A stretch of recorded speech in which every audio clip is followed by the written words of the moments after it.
What you're creating is you. You're not creating money. You're creating a more prosperous you. You're creating a more abundant you. You're creating a you with greater ease. You're creating a you with greater opportunity. You're creating a you with more opportunity for more fun. It's you. You are the expander of you. You are the creator of you see. So when we say that this vibrational reality exists, it is a reality that exists, and it's not just a reality that exists, it's a vivid reality that exists. It's the larger part of you that exists in it, and you really owe it to you to keep up with it.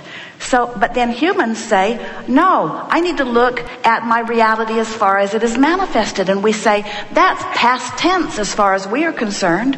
If you can just accept that this vibrational reality is what is present tense. And in this powerful now, if you don't keep up with the present tense of your now reality, if you're looking at the and people say, but no, this is really recent, Abraham. I just checked my bank account just now. And we say, when you're talking about what's manifested, it's really past tense. Present tense is what's over here. And that's what you want to turn your undivided attention toward.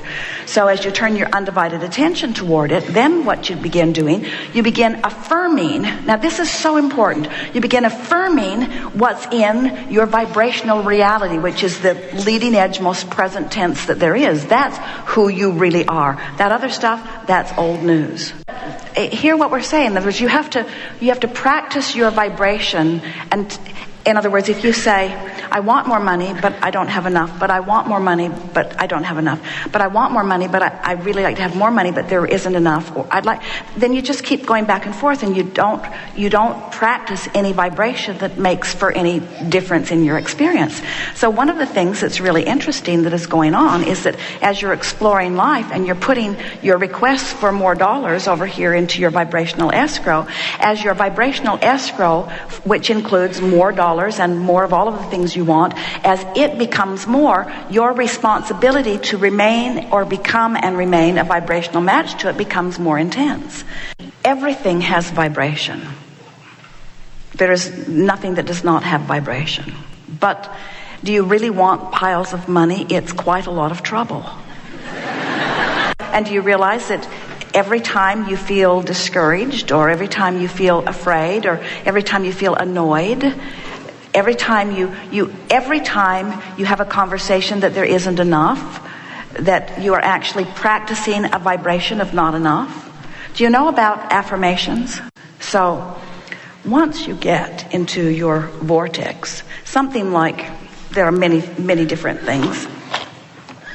Money and the law of attraction cards. Now these were put together as affirmations. So, and a lot of people will sit outside the vortex and look at those cards as a means to try to get into the vortex. It's not the way we would use them at all. We'd get in the vortex and then we'd look at the cards. We'd get in the vortex and then we would look at the cards. We would practice the vibration of being in the vortex once you're in the vortex. You see what we're getting at? Mm-hmm. If you're not in the vortex and you're upset that you're not in the vortex, does it make you go in the vortex? Mm-hmm. If you beat up on yourself for not being in the vortex, does it help you get in the vortex? If somebody says you're not in the vortex, does that help? I told you should be in the vortex. Does that help? No, you just have to find a way. And so you see a rainbow, you're in the vortex. Your cat rubs on your legs, you're in the vortex. A baby smiles at you or burps on you. Well, maybe not that, but you're in the vortex.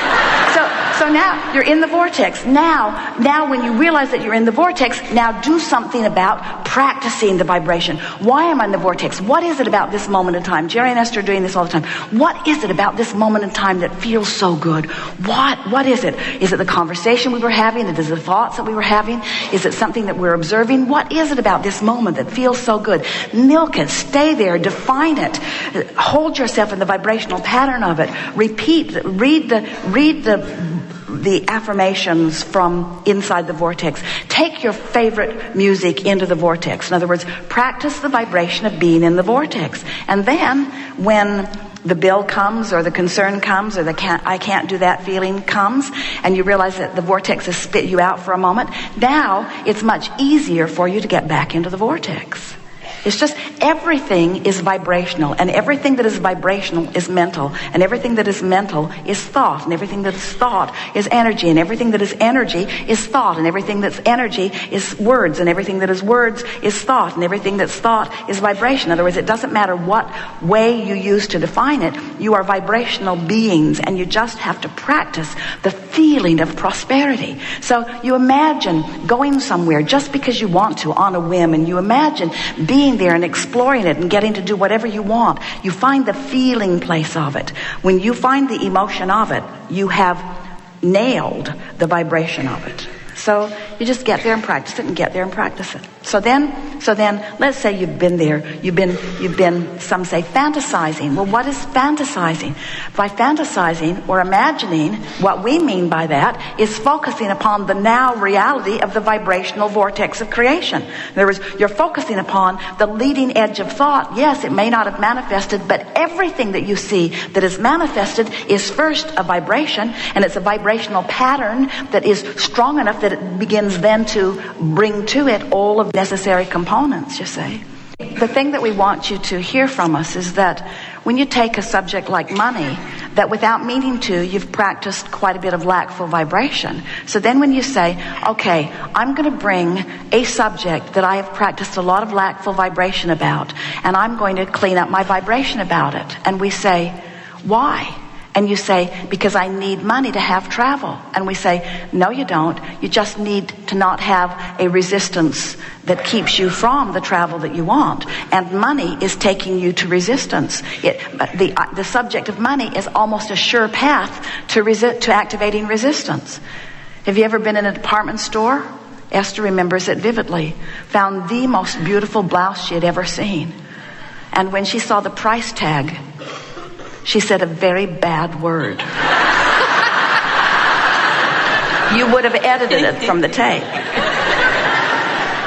She was angry that they would deprive her of this blouse by putting that kind of a price tag on it. And so her belief that she needed the money for the blouse was a much more resistant path than if she could have just found a way to appreciate the fabric and appreciate the blouse and appreciate the people who made it and appreciate the people who distributed it and appreciate the person who had the idea of it and appreciate the store that put it there where she could see it and appreciate the idea that she could wear it. In other words, you make it harder for yourselves when you think you have to figure out how and where and when and who. If you could just take the vibrational reality at its fullness, if you could just, that's why we just want to get you in the vortex where you'll have full view of everything that you've put there, you see. So it's an interesting thing. You could have 10 subjects in your life, 9 of them that are pretty worrisome and 1 that's really positive. And you could focus upon the one that's positive and use it as your reason to be in the vortex, and the other 9 would solve themselves because all of those problems put requests for all of those solutions. We're not kidding you. Do you understand law of attraction? Do you understand the cooperative component that law of attraction is always gathering? Do you, first of all, do you accept that you are vibrational beings? Yes. Do you accept that your emotion is your indicator of your relationship with your vortex? So can you see how worry or concern or discomfort about anything is an indication that you're not in the vortex? So there's no subject to have other than how I can get into the vortex. So we could write thousands of books. There are millions of people that are reading so much information about how to do things differently. And we say, get in the vortex and then act. Get in the vortex and then think. Get in the vortex and then speak. Get in the vortex, get in the vortex, get in the vortex. So let's get in the vortex. So when we tell you your vortex of creation is now reality, and you begin looking at it as now reality, and you train your vibration, now the manifestations have to catch up with it. It is law, you see. So whatever you're living is always an indication of vibration. Whatever you're living. The money in your bank, the way your body looks and feels, everything that you're living is an indication of vibration. You have to find a way of distracting yourself from your awareness that the money isn't there. In other words, you can't vibrate on the not enough money into the stick and the enough money into the stick at the same time. In other words, and so do you realize that you have, through life, you have put many requests into your vortex? Do you realize that? Well, you're making it more complicated than it needs to be, because all day, every day, you put your requests into your vortex. So the only thing that is keeping you from having the money that you've requested is your awareness that it isn't there yet.